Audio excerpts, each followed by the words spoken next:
pour moi, ça a d'abord été un grand moment de joie. C'était d'ailleurs le dimanche de la joie, le 3e dimanche de la joie, de l'Avent.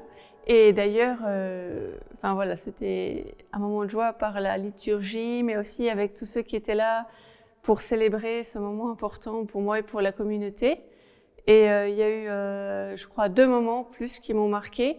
Le premier, ça a été le moment où j'ai prononcé mes vœux en remettant mes mains dans les mains de notre abbesse, et qui a vraiment été pour moi le moment d'une grande liberté. Et ça peut paraître assez paradoxal parce que c'est un geste qui signifie la remise de soi, et en même temps voilà, ça a déployé quelque chose en moi d'une grande liberté qui continue de m'habiter et sur laquelle je peux m'appuyer encore aujourd'hui. Voilà, si j'ai un coup dur ou un moment un peu plus difficile, je sais que je peux revenir à ce moment-là et que c'est vraiment été un moment fondateur pour moi. Et le deuxième moment, ça a été le moment où après les vœux, on embrasse chacune de nos sœurs.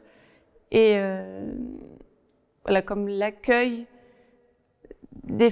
pas définitif, mais l'accueil par toutes nos sœurs dans cet engagement concret, par cet engagement concret dans notre vie à la suite du Christ. Et pour moi, c'est vraiment aussi été un moment fort. Et je sais que cette fraternité qui a été manifestée à ce moment-là, je peux aussi m'appuyer dessus encore aujourd'hui.